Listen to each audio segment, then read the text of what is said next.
여기가 끝이었고 듣기만 해도 공부가 되는 오늘도 함께 교통철학연구소. 네, 2부 시작해보도록 하겠습니다. 수도권 집중과 지역 소멸 현상을 다루고 있고요. 1부에서는 사투리에 대해서 다뤘고 이번에 좀 더 구체적으로 이 주제에 맞는 내용을 다뤄보도록 하겠습니다.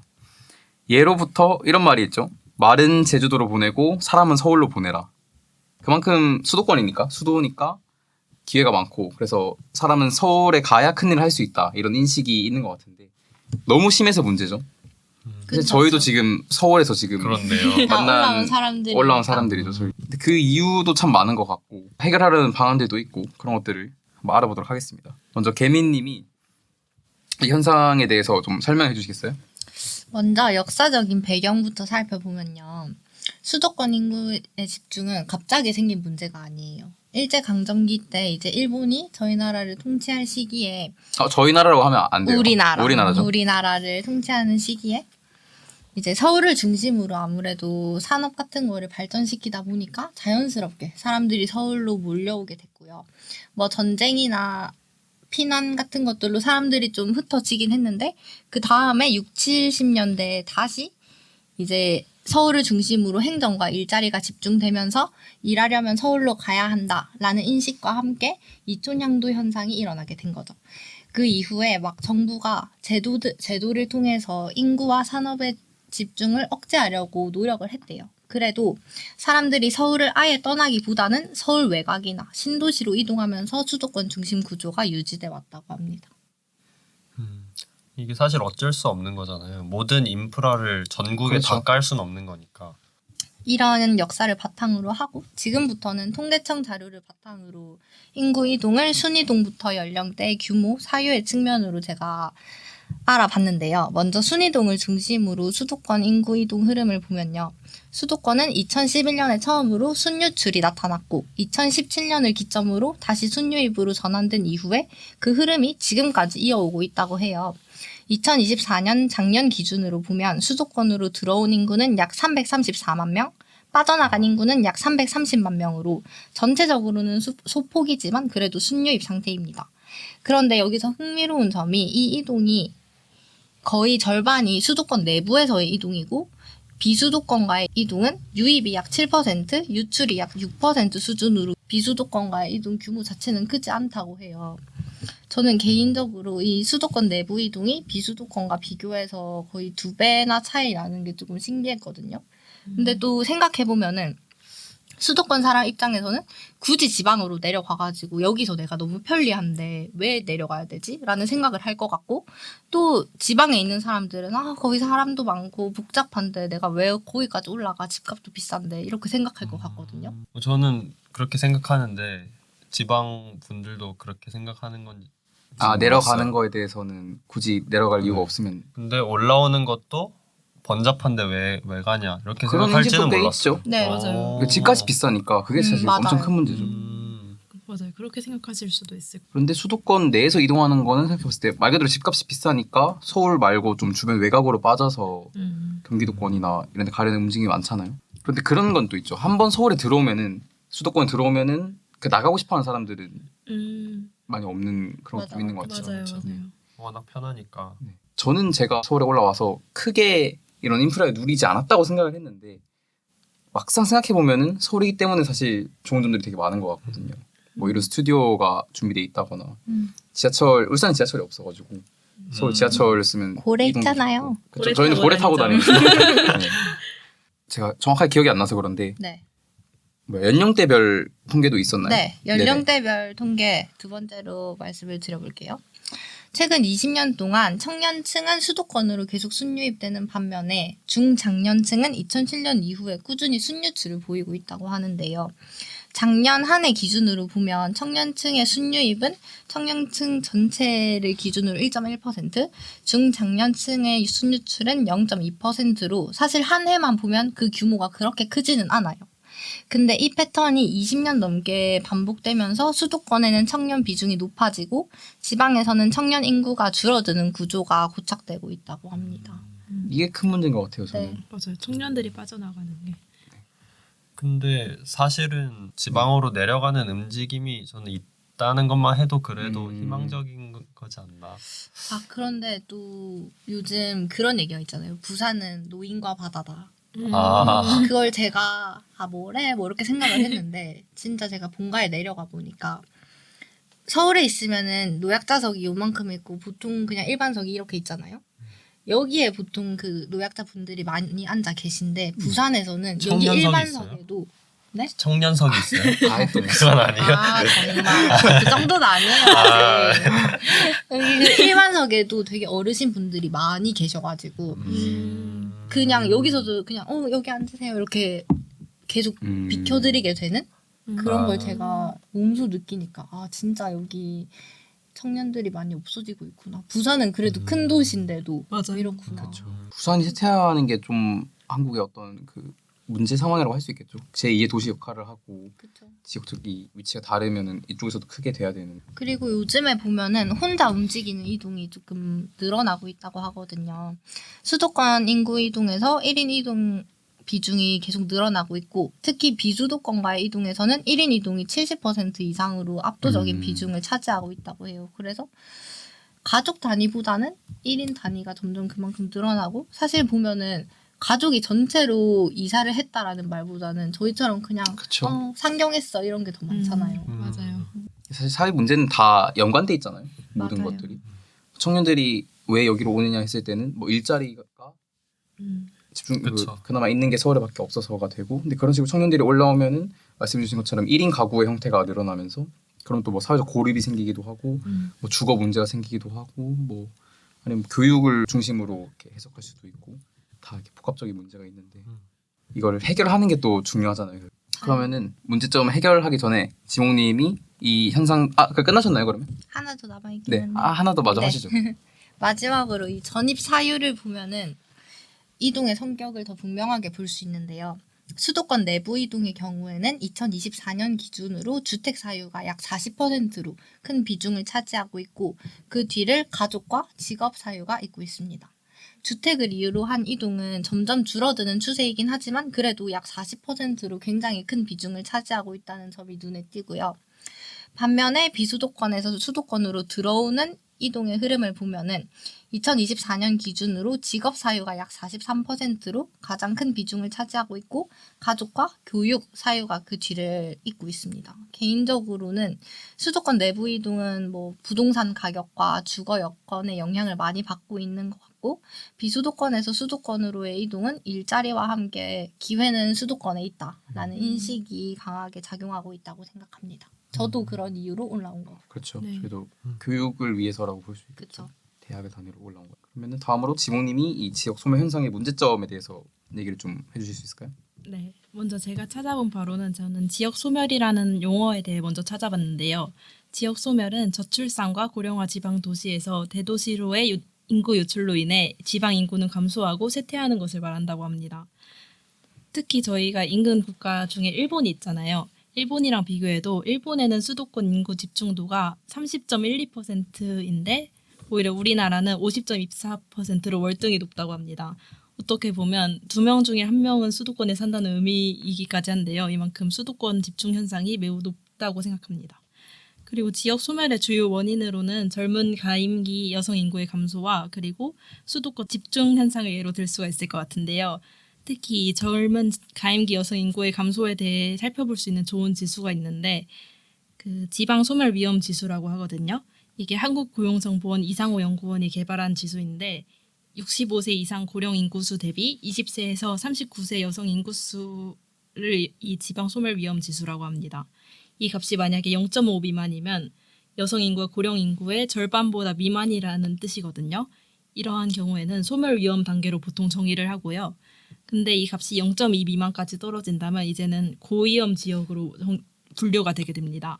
그래서 현재 2022년 기준으로 볼 때는 0.5 미만인 소멸 위험 지역은 전국에 228개의 시군구가 있다고 하거든요. 네. 어느 정도 될지 대충 예상이 가실까요? 소멸 위험 지역. 시군구가 228개. 네, 228 개. 228개입니다. 소멸 위험 0.5 미만 네. 고위험은 아니고 그냥 소멸 위험 단계인 지역입니다. 110. 110. 다른 분들은 어떻게 저도 생각하시나요? 절반 정도. 절반 정도.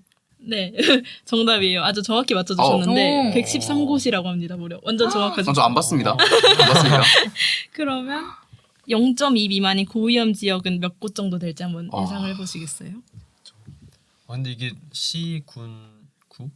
네, 시군구. 그러면은 서울시 아니, 서울은 구로 돼. 특별 구로 나눠서 들어가는 거고. 그럴 것 같아요. 네, 시 아마 그럴 중에서 것 같아요. 네. 울산 울산도 구가 광역시면? 5개, 네. 군도 있고 특별시 군- 광역시는 구로 들어가고 네, 네. 이렇게 그쵸. 나눠요. 그렇게 안산시는 시로 들어가고. 네, 맞습니다. 아, 고위험 지역에 고위험. 네, 고위험 지역. 30 30, 30개. 60. 60 아 60은 너무 많은 것 같아요. 어떻게 생각하세요? 저는 한 50. 50? 이번에도 백구님이 제일 비슷하셨어요. 서해대에서 너무 오신 것 인식이 같아요. 미리 보셨죠? 아 진짜 안 봤어요.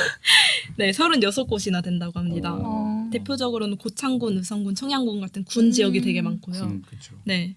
이게 근데 더 문제인 거는 이런 지방 소도시의 문제뿐만 아니라 비수도권인 대도시에도 나타나는 문제라고 하는데 특히 부산에 살고 계시잖아요. 네. 이게 부산에서도 이런 지역 소멸 위험 지수가 되게 높게 나타난 읍면동 지역이 205곳 중 무려 99곳이라고 나옵니다. 와 노인과 바다. 거의 네, 정말 절반이네요. 아까 말씀하신 것처럼 노인과 네. 바다라는 말이 좀 맞는 것도 같고요. 그만큼 인구 소멸 위험이 부산도 되게 크다고 볼 수 있고요. 지방 대도시가 제대로 유지되어야지 인근 중소도시나 농촌 지역이 또 인구를 유지할 수 있는데 지금 부산 같은 대도시도 위험을 겪고 있다는 점에서 더 큰 문제로 이어질 수 있는 현상이라고 생각합니다. 근데 이거는 저출산이랑 연관이 되게 돼 있을 것 같은데 지금 이대로 가면은 전국이 사실 이 지수가 낮아질 수밖에 없는 거잖아요. 그렇죠. 맞아요. 단기 여성의 수는 계속 줄어들고 그쵸. 이 65세 이상 고령인구가 늘어나니까. 근데 제가 궁금한 거는 그 지역에 이제 인구가 줄어들게 되면은 네. 결국에는 다양한 문제들이 발생할 수가 있는 거잖아요. 네. 근데 고령 인구가 많은 것도 네. 큰 문제가 될까 싶긴 하네요. 문제가 되죠. 네. 생산 인구, 그러니까 경제 생산 활동할 수 있는 인구가 아니니까. 근데 이제 노인분들 중에서 예를 들어서 물론 우리나라는 노인 빈곤율이 높은 편이긴 하지만 이제 지금 중장년층인 분들이 경우에는 경제력이 제일 많은 인구 중에 하나잖아요. 그럼 그 인구들이 몰려서 살면은 그것도 큰 문제가 되는 건가요? 사실 그건 단기적으로는 큰 문제가 안 될 것 같은데 장기적으로는 출산할 수 있는 여성이 점점 줄어들고 인구 소멸로 더욱 빠르게 가는 지름길이라고 생각합니다. 그렇죠. 그래서 계속 유입만 될 수는 없는 노릇이니까. 그리고 인프라가 계속 생기려고 하고 일자리가 그렇죠. 있고 청년들이 들어와야 사실 지역이 더 활성화되는 거는. 그리고 교육 측면에서 볼 때도 아이들이 없잖아요. 그럼 노인분들이 훨씬 많고 이러면 학교들도 점점 폐교가 될 거고 그렇죠. 학부모 세대도 점점 다른 곳으로 갈 거고 이러면 점점 정말 고령화, 초고령화 사회로 이뤄질 수 있다고 그러니까 생각합니다. 점점 기존에 지어놨던 이런 인프라들이 유지가 안 되기 시작을 하고 그렇죠. 도시로서의 기능을 못 하게 될 수도 있겠네요. 그렇죠. 맞아요. 저희가 초등학교 때 사회 시간에 그 배우잖아요. 고령화 사회, 고령 사회, 초고령 사회. 초고령. 네. 근데 초고령 사회 진입한 지 이미 올해는 아니겠지만 된 걸로 알고 아마 고령 사회, 초고령 사회에 진입한 건 정말 얼마 안 됐을 텐데 네. 제가 듣기로 한국의 문제는 그 속도가 너무 빠른 게 맞아요. 큰 문제라고 들었습니다. 맞아요. 왜 그런 얘기도 있잖아요. 이 노인 그 나이를 65세 아니고 75세로 올리거나 70세로 올려야 된다라는 얘기도 있잖아요. 이게. 근데 생명공학이 발전하면 그렇죠. 일리 없는 그런 말은 얘기가 아니라고 있죠. 생각합니다. 점점 고령 인구가 많아지고 있으니까 고려해 볼 만한 문제인 것 같아요. 실제로 예전에 비해서 더 65세쯤 되셔도 건강하신 분들도 훨씬 그건 많고 경제활동 하시는 맞아요. 분들도 많고 반면 그 청년들도 예전에는 벌써 경제활동 하고 있을 나이지만 그것도 늦어지고 요즘 취업 또 늦어지고 출산도 늦어지고 결혼 그쵸. 늦어지고 이런 현상들이 있죠. 그러면 저는 이제 이런 문제들을 해결하기 위한 어떤 움직임들을 몇 개 가져와 봤는데요. 이게 아마 작년이었던 것 같아요. 한국은행이 냈던 보고서 중에서 되게 과격한 제안이 막 들어가 있었는데 기억나는 이거 것 같아요. 기억나시는 것 같나요? 논란이 한창 되지 네, 않았어요? 한번 얘기가 크게 돌았었는데 여기서 주 내용은 그거였어요. 대학을 일단 강권하는 건 아니고 모든 대학들에게 자율적으로 이렇게 했으면 좋겠다고 권고하는 건데 사람들을 뽑을 때 지역별 학령 인구 비율을 반영해서 입학 전형 대부분을 그렇게 반영을 하라는 거예요. 입학 청을 뽑을 때 지역별 학령 인구를 고려해서 지역에 있는 사람들을 뽑도록. 그래서 서울대에서 뽑더라도 뭐 충청도에서 얼마, 경상도에서 얼마 이 비율을 그 비율을 맞춰가지고 입학 전형을 만들어서 뭐 이런 얘기를. 그러면 네네. 지방에 있는 대학 같은 경우에 예를 들어서 네네. 부산에 있는 대학교 같은 경우에 그러면 그런 게 없는 거죠. 부산 그러니까 여기서는 그런 게 있었어요. 서울 강남권의 학생들이 서울대로 가고 이런 비율이 너무 높아서 이 사회 경제적 학생의 장제력보다도 사회 경제적 배경에 의해서 진학률이 설명되는 게 있으니까 그런 걸 그래서 성적 순으로 뽑는 것이 반드시 공정한 것이 아니다라는 얘기까지 하면서 이 아까 얘기한 것처럼 사회 문제가 되게 많이 얽혀 있는 것들을 해소하고자 이런 얘기를 했었는데 사실 이런 네네. 게 그런 문제가 생기는 것 같아요. 이게 이 공정 네 그렇죠. 할 수 한지 않는지 모르겠지만 공평하다라는 거는 이게 이상적인 개념인 거고 완벽하게 평등하고 공평할 순 없잖아요. 그런 건 없죠. 그렇죠. 네. 그러니까 이게 지금 이 상황이 뭔가 문제가 있다라고 생각해서 지방의 학생들에게 평등하지 않다라고 해서 어떤 이 정책적인 터치가 들어가는 순간 또 다른 불평등을 만들어내고 맞아요. 그걸 또 해결하려고 뭔가를 또 하면 또 다른 불평등이 생기고 이 불평등의 고리는 없앨 수가 없는 것 같아요. 왜냐면 어떻게 해도? 그런 거를 만든다고 치면은 서울에 있는 사람들은 또 그 전에 그쪽으로 이사를 가거나 주소 이전을 해가지고 악순환이 맞아요. 충분히 생길 수 있다고 생각하거든요. 사실 그 전략적으로 빈틈을 그렇게 다 할 수 가지고. 있으니까. 위장 전입 이런 거 얘기 많았었죠. 맞아요. 왜 저희도 근데 사실 그런 경우 좀 있어요. 농어촌 전역을 맞아요. 살리기 위해서 울산 내에서도 그게 되는 구역이 있고 안 되는 구역이 있어서 농어촌 전역이 되는 구역에 이제 신도시처럼 생기는 거예요. 학원들이랑 학교들이 생기고 좀 있으면 여기도 이제 안 될 수도 있는데 그런 식으로 하면은 입시에서 이득이 있으니까. 확실히. 그거를 이제 기회로 삼아가지고 그렇죠. 악용하는 게 늘어나니까. 참 그게 어렵죠. 사회 이 현상과 법과 제도라는 게 어디까지 왜냐면은 보통 시스템 내에서 사람들은 그걸 최대한 이용해서 자기의 이익에 맞게 그걸 이용하니까 그건 법이 정해준 거니까 나쁜 건 아니잖아요. 그쵸. 불법은 법을 아니지만 어긴 건 아니지만. 근데 여러 현상들이 생기니까. 근데 이게 애초에 왜 이 보고서가 나왔고 이런 현상들이 왜 생겼느냐 봤을 때 서울에 있는 대학에 너무 이 입시 경쟁에 몰렸다라는 얘기가 있죠. 왜냐면 저희 부모님 세대만 하더라도 부산대가 서울의 다른 어떤 대학들보다도 꽤 높은 위치에 있었고 지방의 국립대들이 높은 위치에 있었는데 지금은 사실 저희는 국립대 사립대랑 구분보다도 그 서열 정해져 있잖아요. 맞아요. 스카이 서양 서성한 부분. 중경시 무슨 뭐 노래 외우는 거 마냥 정해져 있는데 그리고 지방의 대학들의 권위가 굉장히 많이 떨어졌잖아요. 부산대가 예전만큼 저희 어머니가 또 부산대 출신이셨는데 예전만큼 수재이시였던 그러게요. 그래 그때는 이제 서울에 대학 가실 수 있었는데 부산에 친척집이 있고 하니까 울산 분이시니까 너무 멀어서 이제 집에서 부산대 보낸다 이게 충분히 있었던 선택지인데 요즘은 사실 부산대 갈 성적보다도 서울에 더 이제 더 높은 컷에 있는 학교들이 많다 보니까 여기 아마 붙으면은 서울에 오려는 학생들이 많겠죠. 그러니까 그리고 부산대도 여전히 좋은 학교긴 하지만 그 주변의 인프라나 기회들을 생각했을 때 서울에 오는 게 유리하다. 아, 왜냐면 뭐 대외 활동이나 학회나 이런 것들을 인턴 생각했을 때 구하고. 공모전 이런 것들을 생각했을 때 서울에 확실히 조금 더 그런 기회가 많은 건 사실이잖아요. 그러니까 서울로 오려는 욕심이 좀 있는 것 같고 그래서 그런 만큼 제가 제 친구들한테 얘기를 들어보면은 그런 공기업들에서는 요즘 지역 아 맞아요. 지역 비례. 지역 비례 선발하는 선발을 경우도 좀 하잖아요. 있고. 그래서 이제 또 부산에서 취직할 친구들은 오히려 나는 부산대 오길 잘했다 이런 생각을 또 많이 하는 것 같아요. 그렇죠, 그렇죠. 이 부분들이 아까 말씀하신 공정 공평성과 연관이 있는 부분인데 저는 어느 정도 필요하다고 생각해요.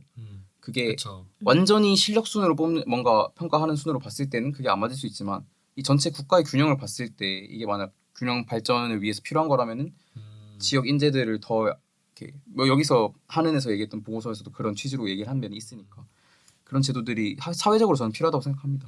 네, 저도 이런 게 오히려 더 공정하게 만들 수 있는 길이라고 생각합니다. 사실 또 그게 오히려 더 공정한가? 이거 잘 모르겠어요.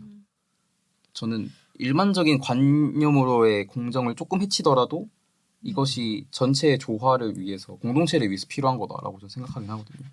저 어떻게 보면은 그 공기업 하나 입장에서는 이제 전국에서 성적 순으로 더 탁 능력이 자르는 게 굳이 능률은 네. 오를 수 있지만 전국 단위로 봤을 때 네. 뭔가 그런 최적화? 네, 저는 네. 그런 면이 있다고 생각을 했어요. 네. 그리고 아까 얘기했던 이제 지방의 대학들을 살리기 위해서 서울대 10개 만들기 운동이라고 들어보셨나요? 아니요. 서울대 10개 만들기 이런 얘기로 이게 이재명 네, 현 정부에서도 대통령이, 많이 네. 밀고 있는 거죠. 이번 현 정부의 정책은 이키님이 좀 이따 소개해 주실 거지만 제가 뭐 잠깐 얘기하자면은 2021년쯤에 어떤 교수님이 만드신 개념이었는데 그래서 지방의 국립대들에 투자를 엄청 많이 주는 거예요. 그래서 인당 이 투자 비율을 서울대만큼 혹은 그 이상으로 늘려서 진짜 서울대를 10개 전국에 서울대들이 있는 것처럼 하자 뭐 이런 식의 취지의 그런 정책들이 지금 아마 시행되고 있어서 실제로 지방 공립대들 이 연구 지원비랑 인당 그 교육비가 많이 오른 걸로 알고 있습니다. 이런 움직임은 좋은 것 같아요. 근데 기업이랑 이렇게 엮어가지고 여기 가면은 여기로 취직할 그쵸, 그게 좀 확신이 생기고 하면은 확실히 그쪽으로 많이 진학을 할 것 같긴 한데 네. 또 이게 점점 학생 수가 줄어들고 있는 맞아요, 추세잖아요. 맞아요. 이런 것까지 생각을 하면은 좀 약간 복잡한 것 같아요. 진짜 어렵죠. 특히 요즘 사회 문제 중에 하나가 지방의 대학들이 점점 없어지고 있잖아요. 맞아요, 점점 맞아요. 폐교되는 없어지고 비율도 있죠. 되게 많아지고 아니면 주변 대학과 통폐합되고 이런 경우가 되게 많아서 이러한 현상들이 수도권 집중을 더 가속화시키고 있지 않나 이런 생각도 듭니다. 그러게요. 만약에 왜 그런 얘기도 있잖아요. 학생 수가 줄어들어서 더 좋은 대학 들어가기 쉬워졌다 이런 얘기도 있잖아요. 정원이 크게 바뀌지 않는데 학생 수가 줄어들어서. 근데 말 그대로 그런 현상으로 인해서 이제 위에서부터 채워지니까 밑에 그렇죠. 대학들이 비면서 폐교되는 학교들이 많아지는데 맞아요. 우리가 줄을 세워봤을 때 위에 있는 학교들은 서울의 수도권에 집중돼 있다 보니까 이렇게 되면 진짜 학령 인구 뭔가 청년들이 대부분 다 올라와. 더 올라오게 될 수도 있겠다 이런 맞아요. 위기감이 좀 들기는 하네요. 좀 약간 암울해지는데요. 근데 그렇다고 개인한테 그걸 포기하라고 할 수는 없는 노릇이잖아요. 그렇죠. 맞아요. 서울에 붙었는데 그 기회와 결국 지역에 일자리가 좀 더 많아져야 될 것 같고 아까 말했듯이 기업과 연계하는 일자리도 좀 많아지면 좋을 것 같고. 애초에 그 기업들이 내려가면은 그렇죠. 그나마 조금 낫지 않을까. 그렇죠. 맞아요. 그럼 또 정부에서 인센티브를 많이 줘야겠네요. 어떤 그렇죠. 지역의 그런 발전을 위해서. 그리고 요거는 얘기가 자주 나오는 것들인데 메가시티에 대한 얘기 들어보신 몇 개 있으신가요? 네, 사실 현 정부 조사하면서도 얘기가 네네, 나와서 그죠. 네. 처음 제가 찾아봤을 때 처음 나온 게 부울경 얘기더라고요. 부산, 울산, 그다음에 경남권을 하나의 큰 단위로 만들어서 메가시티로 해서 수도권처럼 만들겠다. 근데 이게 우스울 정도로 우습다고 하면 안 되지만 우습진 않습니다. 전국적으로 이렇게 요 연합체들을 만드는 시도가 되게 많았어요. 그래서 대구 경북 특별시를 만들자. 그래서 대구와 경북을 합친다. 아니면은 전라도와 광주를 합쳐서 만들자. 아니면은 김포시를 서울에 맞아요. 합치자. 그래서 그 모양이 이렇게 되거든요. 이런 얘기도 있었고 맞다. 이번에 지금 되고 있는 거는 대전과 충남을 통합하자. 해서 대전 충남 특별시를 만들자라는 걸 지금 또 밀고 있거든요. 근데 요거는 어제 기사 나온 거에서 인터넷 2,000명 대상으로 한 그 2,000명은 대전 세종 부동산 풍향계 인터넷 카페에서 이제 투표를 했는데 반대가 85% 나왔다고 하더라고요. 대전 충남 특별시에 대해서. 그리고 그런 거 있었어요. 어디 출신이야? 나 대충시. 대충이라. 네, 아, 대전 줄임말이. 충남이라서. 줄인 게 조금 네. 어감이 조금 이상하긴 아쉬운 하네요. 면이 그러게요. 근데 이제 그렇죠. 이렇게 주변에 붙어 있는 지역들에 조금 큰 도시가 옆에 있으면은 지역 공동체로서 경제도 하나로 만들고 행정적인 이 중복을 없애서 효율을 증진하고자 다들 이 메가시티들 얘기하는 게 1,000만 인구를 유치하겠다 이런 식으로 다들 얘기를 하더라고요. 그런데 막상 성공한 사례는 잘 없어요. 이렇게 합치려는 움직임들이 보통 부울경에서는 울산과 경남권에서 반대를 네 해요? 반대가 좀 있어가지고 적극적이지 않아서 무산됐다고 하고. 그럴 것 같긴 해요. 아, 뭔가 이제 네. 뭐랄까 정복 당해가지고 네. 사라진 느낌? 약간 고구려 백제 신라에서 한강 뺏겨가지고 정복되는 느낌. 그런 느낌이 드시나요? 네, 전 부산 사람이지만 약간 개인적으로는 그 마산 창원 이런 아 마산 거기도 창원은 합쳐졌죠. 합쳐졌잖아요. 여기는 합쳐졌죠. 하나 더 합쳐졌지 않나요? 마창진. 그래서 진이 뭐지? 진해? 진해. 모르겠어요. 아닌데. 그래서 제 네. 아는 선배 중에 한 명이 마산 사람인데 그 학교에서 이런 무슨 조사를 했대요. 어디 사람 이렇게 해서 손 드는 게 있는데 그게 합쳐지니까 자기는 어디에 손을 들어야 될지 모르겠다. 아, 이런 얘기를 한 적이 있어요. 사실 합치는 게 근본적인 해결책이 될 수 있을까는 좀 의문이 있는 것 같아요. 그렇죠. 그쵸, 이게 사실 합쳐서 뭔가 시너지가 있어야지. 그렇죠. 사실 기업들끼리 인수 합병하는 것도 그렇잖아요. 네네. 사실 망하는 경우가 더 많거든요. 음. 그러니까 뭔가 이걸 합쳤을 때 분명한 시너지가 있어야 됩니다. 합치고 그걸로 인해서 투자를 그만큼 받을 수 있어야 되고 그렇죠. 시너지가 닿아야죠. 그러면은 마지막으로 이키님이 현 정부가 어떤 노력들로 지역 균형 발전을 추구하고 있는지 알려주시겠습니까? 근데 방금 그 메가시티는 네네. 현 정부 맥락에서 얘기하신 건가요? 아니면은 그 처음 얘기가 나온 거는 저번 정권에서부터 있고 이제 있었던 건데. 근데 지금 대전 충남 특별시 얘기는 현 정부 지금 실시간으로 이뤄지고 있는 2025년 11월 말의 이야기로 가져왔습니다. 그래서 사실은 현 정부도 당연하게 이 국가 균형 발전 전략이라는 이름으로 수도권 집중 문제를 해결하기 위해서 좀 다양한 정책들을 내놓았고 그 전략의 핵심이 5극 3특입니다. 네.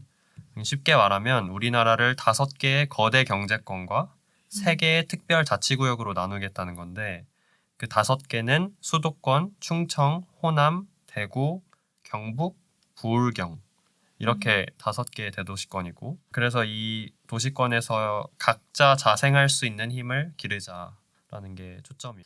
여기에다가 강원, 전북, 제주라는 3개의 특별 자치도를 더해서 좀 지역 특색에 맞는 자치권을 대폭 강화하는 모델을 만들었습니다. 그러니까 이게 단순하게 이름만 바꾸는 게 아니고 아까 말씀하셨듯이 이 기업이 지방으로 내려갈 수 있도록 성장 5종 세트라는 것을 인센티브로 제공한다고 해요. 네. 그래서 규제 완화를 해주고 재정적인 지원도 해주고 인재 양성도 해주고 혁신 지원도 해주고 마지막으로 재정 지원을 넘어서 좀 민간 자본을 받을 수 있도록 어떤 펀드를 지원해주는 것까지 5개의 강력한 인센티브를 제공하고 있고 이외에도 지금 세종으로 많은 정부 청사들이 이전하고 있고 그 다음에 공공기관들 이제 지방으로 이전시키고 그 다음 지능형 전력망 구축 그 다음 교통 인프라 확충 등으로 이 수도권 집중 문제를 해결하려고 하고 있습니다. 제가 느끼기에 이 5극 3특 정책의 핵심은 원래는 17개의 좀 분절적인 발전 모델을 갖고 있었다면 네.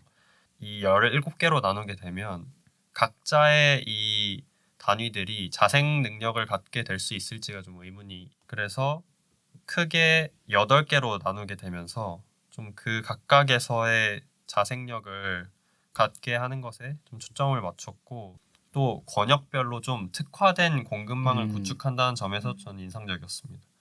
그러니까 사실 부산을 서울처럼 만든다라고 하면은 물론 좀 뭐 좋을 수도 있겠지만 서울 사람이 부산으로 갈 일은 없거든요. 그렇죠. 아무리 서울처럼 만들어도 서울이 더 좋을 테니까요. 네. 그렇기 때문에 부산만이 가질 수 있는 차별화된 강점이 있어야 된다고 저는 생각을 해요.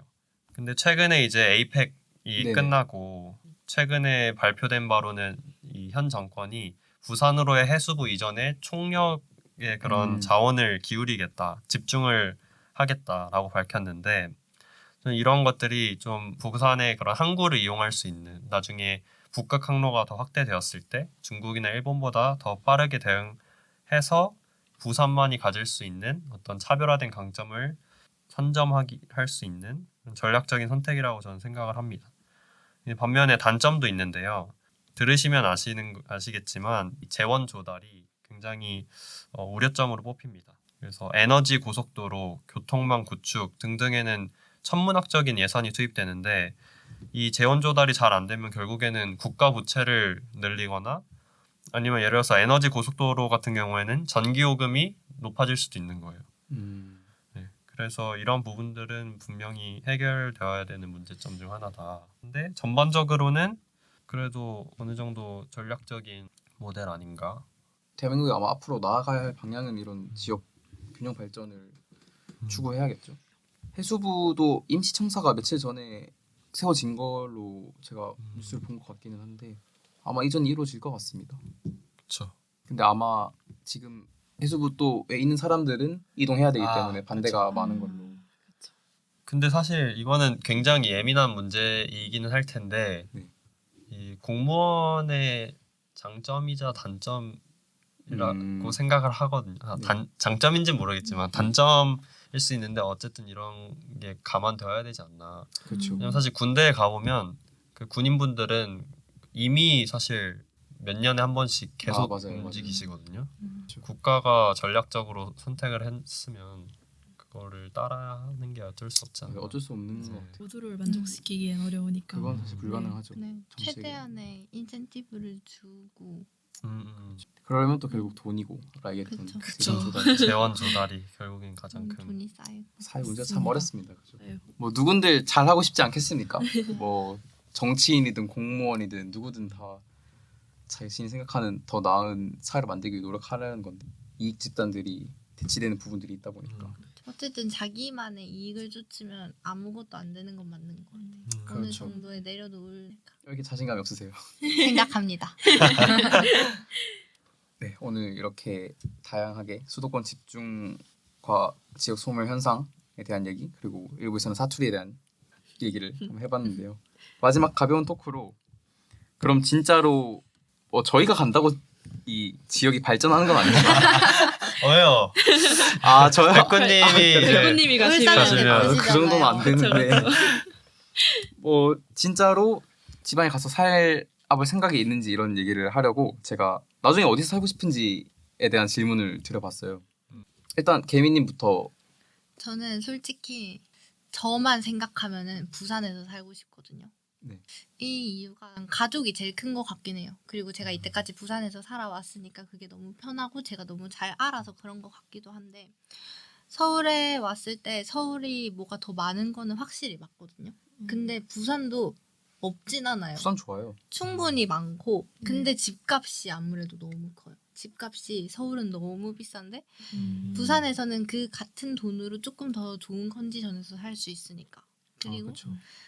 앞에 바다가 있으니까 그런 게 저는 아, 제일 좋았거든요. 그래서 좀 더 여유롭고 칠하게 살 수 있으니까 저는 부산이 좋은데 근데 또 같이 사는 사람의 생각도 중요하니까 제 욕심만으로는 안 될 것 같아요. 아니 뭐 결혼이라도 하신 것처럼 말씀하시네요. 같이 뭐 살고 계신 것처럼. 그건 아닙니다. 네. 아니죠. 그건 아닙니다. 네, 저도 고민을 좀 많이 해봤는데요. 저는 원래 평생을 거의 안산에서 살다가 저도 대학교 올라올 때쯤 서울로 올라온 케이스거든요. 근데 저는 경기도는 사실 거의 수도권으로 묶이니까 그렇죠. 크게 다른 게 없을 거라고 막연히 생각을 했었어요. 근데 막상 오니까 인프라도 너무 다르고 어딜 가나 가까운 게 정말 큰 메리트인 것 같아요. 저는 안산에서 서울 올 때는 진짜 최소 1시간은 걸렸었거든요. 1시간도 제일 빠른 거였는데 여기 오니까 이제 1시간이 넘게 걸리면 너무너무 오래 걸린다 이런 생각이 들고 그리고 서울에서 살면서 불편한 점이 정말 하나도 없었던 것 같아서 저는 서울에서 정말 만족하면서 살고 있습니다. 그리고 기회가 되면 계속 살고 싶은. 네, 그래서 기회가 되면 서울에 계속 살고 싶습니다. 저는 사실 한국에 좋은 도시들 너무 많잖아요. 네. 뭐 대전도 그렇고 저는 되게 살기 좋다고 생각하거든요. 근데 서울에서 계속 살아온 입장으로서 네. 굳이 다른 도시에 가서 살 요인은 요인이. 아직 없다고 그럴 수 생각하고 있죠. 이 교통이 사실 제일 큰 것 같아요. 산 좋고 물 좋고 한데 서울 도심까지 20분 만에 갈 수 있다. 그런 것이 있나요? 그런 것이 그렇게 된다면 미래에 나중에 교통이 뭔가 더 좋아져서 그러면은 이제 좀 고려를 해볼 수 있지 않을까? 수도권까지. 네. 그럼 완전 지금 서울 밖에 고려 사항이 없는 거네요. 살아온 곳도 서울이고. 아 그쵸. 근데 그쵸. 사실은 굳이 나가고 싶진 않아요. 그쵸. 그리고 산 좋고 물 좋고 한데 서울이랑 20분? 이거 자체가 말이 안 되는 거 아닌가요? 바라는 게 너무 많은데. 아 나중에 UAM 그 사람이 타고 다니는 드론이 되면은 그 요즘 그 GTX 뚫려서 가능할 수도 있어요. GTX 빠르죠. 또 빠르죠. 저는 서울 살아보니까 좋은 것 같기는 해요, 확실히. 그런데 나중에 어디서 살고 싶냐? 저도 기회가 많을 것 같아서 서울에서 젊은 시절을 보내고 싶지만 전 살라고 하면 울산도 괜찮고 부산도 저는 되게 좋아하거든요. 부산에 친구들이 대학을 많이 다녀서 자주 놀러 가는데 바다 가까운 것도 좋고 바다 보러 가는 것도 좋고 해산물 많이 먹을 수 있는 것도 좋은데 인프라도 사실 상권도 되게 많고 부산은 잘 돼 있는 것 같아서 부산 좋고 하지만 역시 젊은 시절에는 수도권에서 맞아요. 뭔가 사실 저는 해외에 나가서 살고 싶은 생각도 있는데 그렇게 생각하면은 내려가진 않을 것 같아요. 젊은 시절에는. 나가면 나갔지 내려가진 않는다. 근데 나중에 은퇴하고 뭔가 중장년층이 되고 이러면 또 모르겠어요. 아 맞아요. 저도 중장년쯤 좀 나이 많아지면 조용한 전원주택 같은 데 살고 싶어요. 좀 외곽에서. 저도요. 에어비앤비 하면서. 오, 그거 괜찮다. 에어비앤비 하면서 살고 싶어요. 그럼 건물 하나 있으셔야 열심히 해야죠 서울에서. 그러네요. 뭐 그래도 아마 저희가 나이가 좀 들고 한 20년 내로 또 지방에 많은 발전이 이루어져서 거기 기회가 많이 생길 수도 있고 그렇게 되기를 한번 희망해 보면서 오늘 팟캐스트는 여기서 마쳐보도록 하겠습니다. 가장 보통의 생각이 세상을 바꾼다. 개똥철학 연구소 팟캐스트였습니다. 감사합니다.